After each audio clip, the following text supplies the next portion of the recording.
All right, hey South Texas, hope your day is going well. It is not a bad day out there today. Yeah, it's a little bit of on the cloudy side, but temperatures they're holding pretty steady right now in the 70s and 80s across our region. So we're going to talk a little bit about what we can expect here as we make our way throughout this next week, and as well as, what's going on in the tropics. Right now things are real quiet. It's really a whole lot of nothing.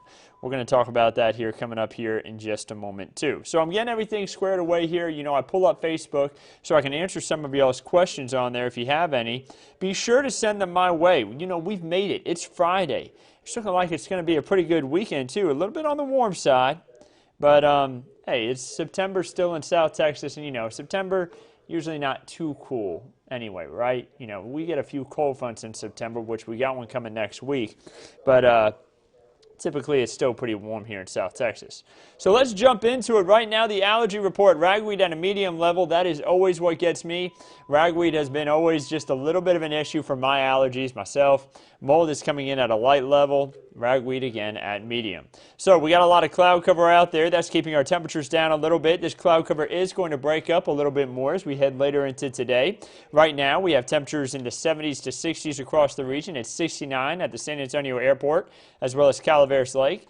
And you see out towards the northwest San Antonio area, seeing temperatures sitting in the 70s. Looks like a jet about to take off there from the airport. We may get to watch it even take off here in just a moment. Temperatures again are going to be rising into the 80s this afternoon. So it is going to warm up pretty nice there this afternoon. 72 in Kerrville, 66 in Rock Springs, 69 in Uvalde, 69 in San Antonio, 75 in Pleasanton. Again, those temperatures on the rise, but not quick because of all the cloud cover we have out there. Not seeing any rain on radar. Not really expecting any today, except for someone may get a brief sprinkle or two. That's about it from the thicker cloud cover we have overhead, but again, not expecting really any accumulation. Where's the closest accumulation of rainfall right now? Well, you got to head way on off towards the east, all the way over to basically Tallahassee, Florida. That's pretty much the closest accumulated rainfall to us right now. There's not a lot of rain. I guess there's a little bit down there towards Brownsville, but not much by any means. You'll notice these flash flood warnings, or not flash flood, excuse me, flood warnings that are located for rivers all throughout this region, stretching from Houston up into Arkansas, over towards the panhandle of Florida, even up into parts of Georgia. That is all from the remnants of Beta, which made, of course, landfall a few days ago, still causing some issues along some rivers, not just in Texas, but in some rivers in the southeast. So what do we expect for today? Well, this cloud cover is going to break up eventually. We're going to end up with a partly cloudy sky around noon. May still be a little bit more in the partly cloudy sky by 1 p.m., but eventually breaking up nicely for this afternoon with a mostly clear sky. Temperatures rising into the 80s. So there's a look at what future clouds and radar shows. You notice, I'm going to run us back through the timeline right here, guys. Watch the cloud cover break up. There it is, just kind of breaking up quickly as we head into the afternoon, mostly clear by 5 p.m. And you see temperatures, they rise up into those mid-80s again. We make our way into tonight. Cloud cover and fog, I think, really more on the fog side, builds up in the hill country. And we could have some foggy conditions. That's what's showing up on your screen there. That white stuff, that's actually not going to be cloud cover. I'd imagine that's more in the way of fog. That will kind of dissipate as we head throughout the day on Saturday. And those temperatures, they rise into the 80s and 90s for highs on Saturday. A great pool day. Great day to maybe head out to some of our wonderful state parks in the region. We're going to give you that Texas State Park forecast here in just a moment. Great weather to spend some time outdoors. I hope everyone can get outside and enjoy it. I'm going to be doing that myself, I think. We make our way into Sunday, 7 a.m. Cloud cover and possibly fog, again, builds in to start off our day on Sunday. And then we're going to see the temperatures rise into the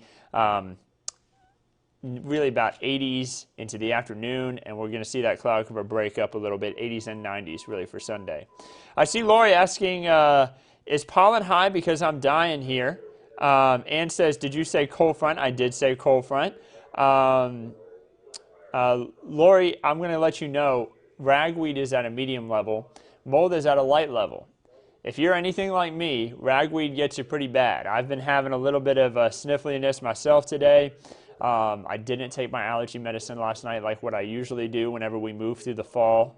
months, whenever we move to the fall months, ragweed spikes, and that's always what gets me. It's gotten me for years, and I got to remember to take my allergy medicine whenever it's this time of year. So that's probably what's getting you. Let's take a look at what we can have as far as, or what we've had, excuse me, as far as rainfall is concerned for the last month. You know, September's been pretty good to us, especially at the very beginning of the month. We got a good amount of rain make its way through. We're now at 3.09 for the month of September. Our moving average, remember, this is a moving average. As we go through the month, that number goes up. We're at 2.44 for this time of the month, up to this point. The entire month, I think the average for the whole month is 3.03. So we will finish the month of September just above average for accumulated rainfall, which is good. We need to have some above average rain, but we could use even more than what it's showing. We don't want too much, but we could use a little bit more than what it's showing. It doesn't look like we're going to see too much rain the rest of the month, but at least we've had a little bit to kind of help things out for that annual average, which is still sitting more than 5 inches behind the average for the year. So rainfall for the next 7 days, as you just heard me say, we are not going to have too much in the way of rain over the next 7 days. It's looking like less than 1/4 of an inch for everybody. Much of the hill country may make it through the next 7 days without a drop of rain. That's bad news because parts of the hill country, they are really behind. You know, we have over towards Uvalde and stretching down into the Carrizo Springs area where we have extreme drought. And it just doesn't look like we're going to see much rain over the next 7 days in those areas. We've seen the drought area. I mentioned this last week. We were going to see that drought area over down towards Victoria kind of deteriorate. We weren't going to see any drought there anymore. And sure enough, it's cleared out of the area. But the hill country still struggling with drought. Remember, we need rain in the hill country. That's what helps to recharge the aquifer. Right now, it is holding on fairly strong, 663.6, still above that 660 mark for the 10-day average. Remember, that's where the SAWS officials and the city officials make that call on stage 1 water restriction. We have to be above that 660 mark for 10 days, and then they decide whether or not they're going to pull the stage 1 water restrictions or keep them in place. Right now, the stage 1 water restriction is still in place. I think we'll be at 15 days come Tuesday or Wednesday of next week, and that should be when we hear some news from city officials on whether the stage 1 water restrictions will be removed. But for right now, continue to do that.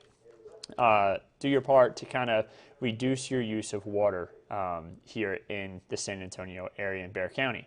So Canyon Lake and Medina Lake. It's been a while since we talked about the lake levels. Medina Lake continues to struggle, nearly at only 50% full. It's at 51.1% full. You can see it's really fallen there. It's at about 1,000, near 1,040, 1,039 area, and that's well below where it should be. Then Canyon Lake at 93.1% full. It's fallen a little bit, but still holding on fairly strong.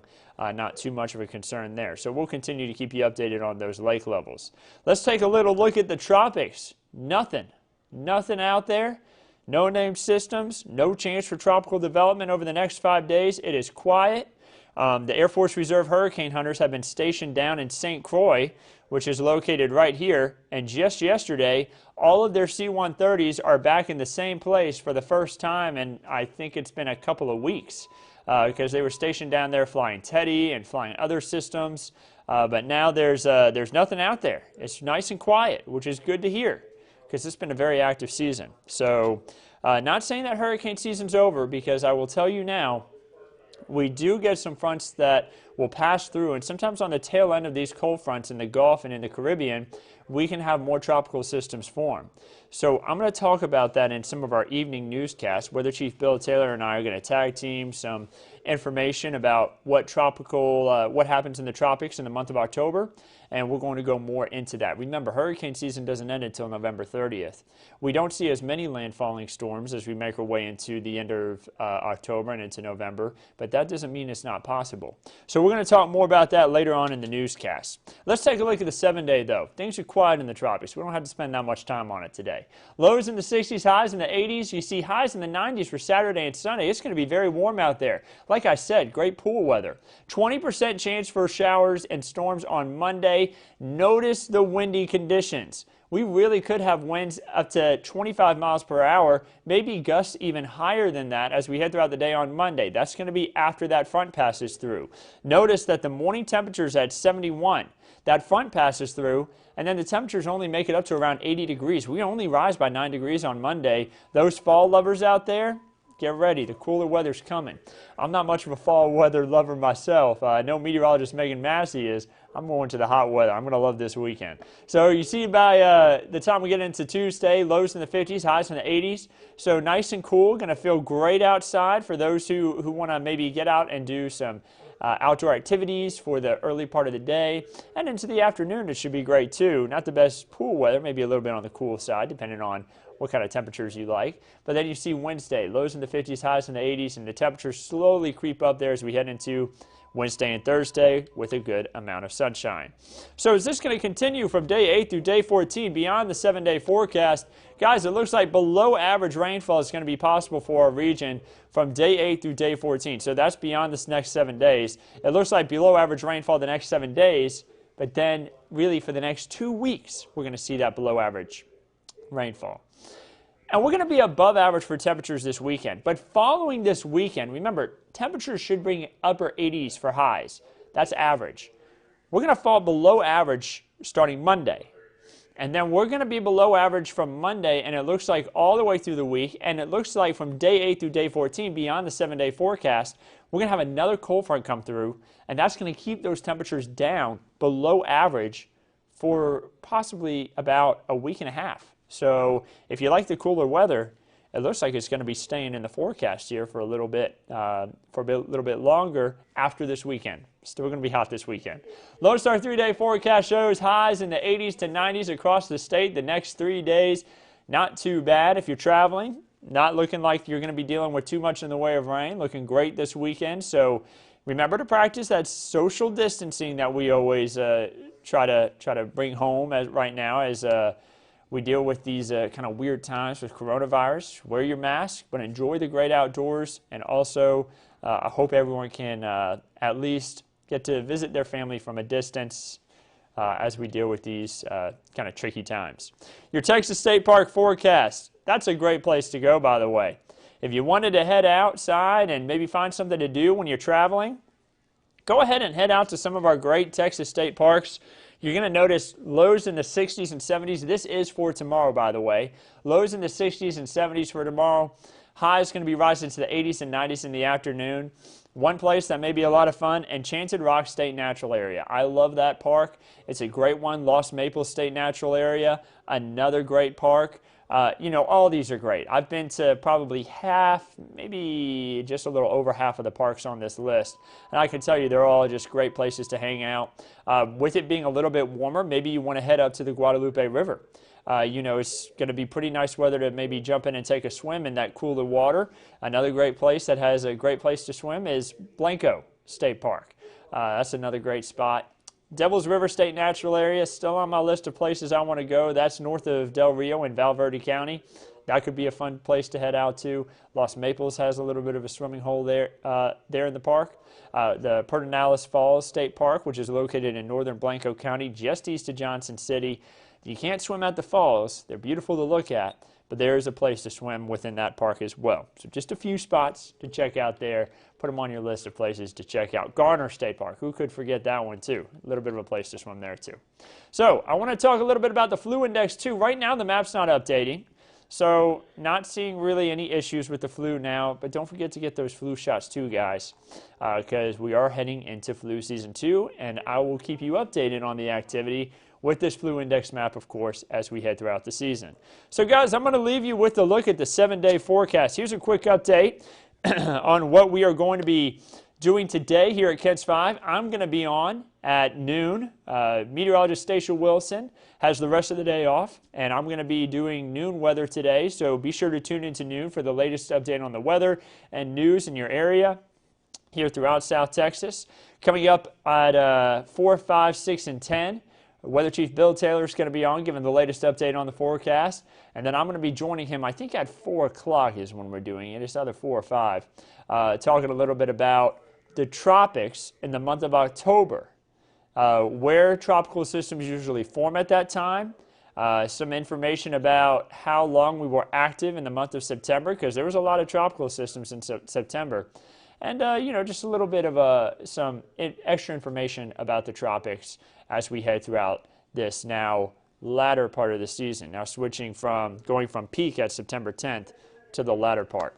So we'll keep you updated on everything right here at Kent's 5. Remember, subscribe on YouTube. We're live on YouTube right now, too, if you're watching us from YouTube. Hello to y'all as well. Facebook, make sure you follow us there. Make sure you follow us on Twitter. Make sure you also download the Kent's 5 app. We can give you updates whenever you're on the go. Right now, we're live on the Kent's 5 app as well. If you do have the Kent's 5 app, whenever we do one of these updates, you get a push right to your phone, and it lets you know, oh, hey, they're live right now. And you can also get all the updates on news in your area. We'll send push alerts about that as well. Then we're also live on Kents5.com, and of course, you can always watch us on Kents 5 CBS. Y'all have a wonderful rest of your day, and we'll keep you updated on everything for today and through the weekend right here at Kents 5.